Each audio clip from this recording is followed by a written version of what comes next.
What's up everyone and welcome back to the channel. I, as always, am Matt Tuna Turner and I've got another retro review for you guys today. This is a game that I have actually never beaten before. I have owned it, but sadly I lent it to a friend who then moved to the opposite side of the planet and I never actually got to finish it. But that's okay.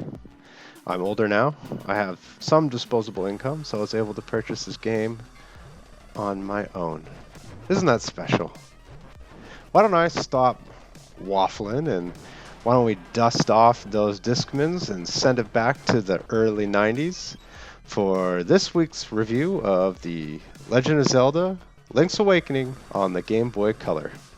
Link's Awakening was originally released in 1993 for the Game Boy. That's the cart I happen to own, the original gray cart. And 5 years later, it was re-released on the Game Boy Color as Legend of Zelda Link's Awakening DX. Now this is the version that I reviewed. It came in a black cart, which means I could play it on my Super Game Boy, and that's how I did it. Link's Awakening is a top-down 2D Zelda game, very much in the same vein as the original Legend of Zelda and A Link to the Past. In fact, this game started its life as an attempt to port the latter game to the Game Boy. You move from screen to screen, defeating enemies and exploring further as you get new items.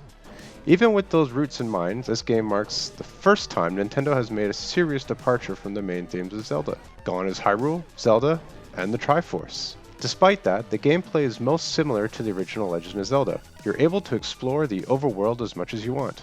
Of course, you will come across certain barriers until you begin to complete the dungeons. And there are a total of 8 dungeons to explore. In order to complete the game, Link must take down the baddies and collect new weapons and items from within them to progress. Something familiar to anyone who's played a Legend of Zelda title since A Link to the Past. Another neat addition to the dungeons in this game are the side-scrolling bits that play more like a traditional platformer than an RPG. The dungeons have a nice degree of difficulty that ramps up the further along the story you progress. The last couple are especially hard. I found myself getting very lost, even with the map and compass in hand. While it was frustrating to get lost, once you figure out the puzzle, it's incredibly satisfying, and you feel really smart. This difficulty is great too, because more often than not, the big boss at the end of the dungeon wasn't really all that difficult. And it's weird because there's hand-holding for some aspects of the game, but not for others. Like after you complete a dungeon, the game literally tells you where to go next. But then there are other aspects where I would have no idea what to do without an online guide. I guess back in the day, we bought strategy guides and spoke to our friends. Like, there's this one part where I had to get a banana for an ape. That much I was able to figure out on my own. But what I didn't know was that I had to trade a sequence of items to get that banana. And without looking online, I would have never been able to figure that out. Nowhere does it say I'm supposed to trade a doll for a ribbon, for a can of dog food, to get that banana. I guess there are those phones around and maybe they would have given me a hint. But seriously, pro tip here. If you want to beat the game with some relative ease, when you're able to, buy that doll from the claw game in the town. Otherwise, you could easily spend hours going in circles in the Windfish dungeon. Think the Lost Woods from Ocarina of Time, but with zero audio cues. I can only assume this is because of hardware constraints, and they want to encourage exploration. The island of Koholint is surprisingly large given the fact it's on a Game Boy. And trust, the hardware is a huge barrier. This is very prevalent in the game's controls and overall scope. And the controls for this game, well, they're pretty straightforward. It's hard not to be with only a D-pad and 2 face buttons. The most annoying part is constantly pausing to switch your items around. Otherwise, they've done quite well with the hardware, using either multiple button presses for things like bomb arrows, or pressing all buttons to save and quit, which is great for gaming on the go. Link's Awakening picks up shortly after the events of A Link to the Past. Link has set sail from Hyrule when he's caught in a storm, and his boat is struck by lightning. Oh, sad. This causes Link to pass out, and he is found, washed up on the shores of Koholint Island by the lovely Marin. Marin, being the caring person she is, brings Link back to her place and nurses him back to consciousness. When he does finally wake up, he heads back to the beach to get his gear. This is where Marin tells Link that nightmares have begun appearing across the island, and that the only way off the island is for Link to defeat the nightmares and wake the Windfish. Link, already beating Ganon a couple of times, knows what he must do and sets out on his adventure. Now this is where I have to give a bit of a spoiler warning. I mean, if you haven't played this near 30-year-old game, yeah, I mean, kind of on you. Although, to be fair, I hadn't really played it beforehand. Nightmares and dreams are a major theme in this game. I mean, the title is Link's Awakening. After Link has a couple dungeons under his belt, a bunch of the NPCs and nightmares start giving you hints that the island will disappear if the windfish wakes. But Link must wake the windfish to get off the island. Conundrum. Even Marin begins to get a little melancholy, seemingly seeing her own mortality.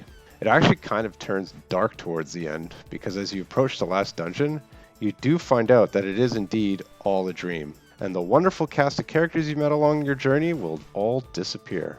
I guess Link is selfish, and has no problem with a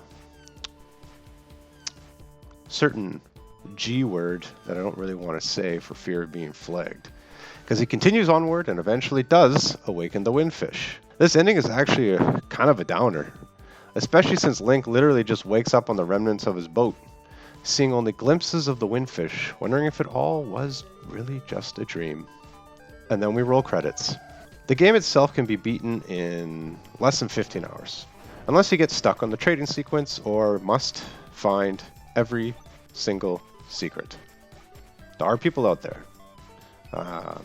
Reminded of Kurok seeds. The game is packed full of hidden collectibles, side quests, and little Easter eggs, encouraging exploration and really padding out this pint-sized adventure. It's a real feat getting all of this on a Game Boy cart, and the DX version even adds an extra dungeon, which sadly I couldn't do on my Super Game Boy. But hey, the unique border was nice. One thing I wasn't expecting at all was the full anime-inspired cutscenes, and you're greeted with one right off the top of the game. And then there's a couple more weaved throughout the adventure. Link's Awakening sports some big, beautiful pixel art and sprites. They fill the screen and really engross you in the adventure. The trade-off being slow down when there's a lot going on, of course. Thankfully, this doesn't happen super often. I also really appreciate all the little nods to the Super Mario franchise, whether it's the Goombas or Chain Chomp. It really adds to the wackiness of this adventure. Equally as beautiful is how endearing the NPCs are. They are actually a part of the true charm of this game. And when you consider the story, it really helps to add weight to the ending. And the music in this game is some of the most beautiful music of any Zelda game. The sense of adventure, the sense of dread and fun you get from it all is amazing, all rendered in beautiful chiptune. The Ballad of the Windfish is actually some of my favorite pieces of music in all of Zelda, and easily top 3 of any video game music ever. Even rendered in this old chiptune, it's still beautiful and moving, especially when Link and Marin play together. I mean, just listen to this!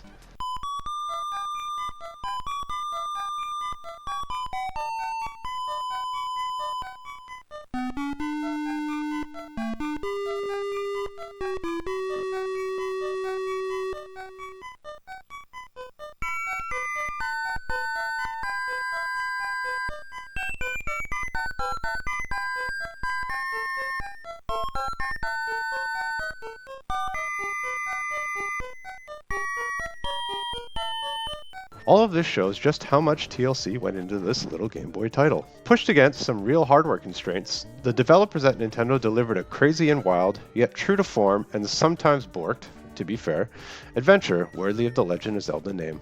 Now, as this is a retro game, and the whole point of this series is to not only A, play older games that I may have missed growing up, but also to find out if these games hold up to this very day. So you have to ask yourself, does this game still hold up? Despite the hardware constraints of a 2-button, 32-year-old console, sorry, I can't do math, this game most certainly does hold up. It's a great little adventure full of emotion, twists and turns, great dungeons and puzzles, so I can't really complain. So, the final verdict for The Legend of Zelda Link's Awakening DX on the Game Boy Color. For the gameplay, it's a top-down Zelda, moving screen to screen, similar to Zelda 1 and A Link to the Past. The dungeons are full of neat puzzles and can be incredibly difficult, and there's lots of hidden secrets and collectibles. So I gave it a 9. The controls, well, they make good use of the buttons, all 2 of them, but there's only 2 of them, so it's really hard to, do stuff. So I gave them a 7. The story. It being a continuation of A Link to the Past, but being completely different from anything coming before it. Not to mention the emotion, the adventure, Link committing certain things, the adult themes. That's kind of what I'm getting at here. I gave it a 10 for presentation. The anime-inspired pixel art, not to mention the beautiful big sprites and other pixels, and the music. Oh, it's beautiful.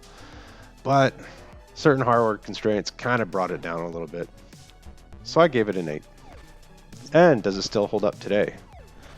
I'd have to say that is an emphatic yes. While it is an older game, despite the fact that it got a re-release 5 years after and a complete remake on the Switch, it definitely does hold up.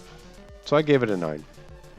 Which brings the total for this to an 8.5. Well, I hope you guys enjoyed my review for The Legend of Zelda Link's Awakening DX, in this case, on the Game Boy Color.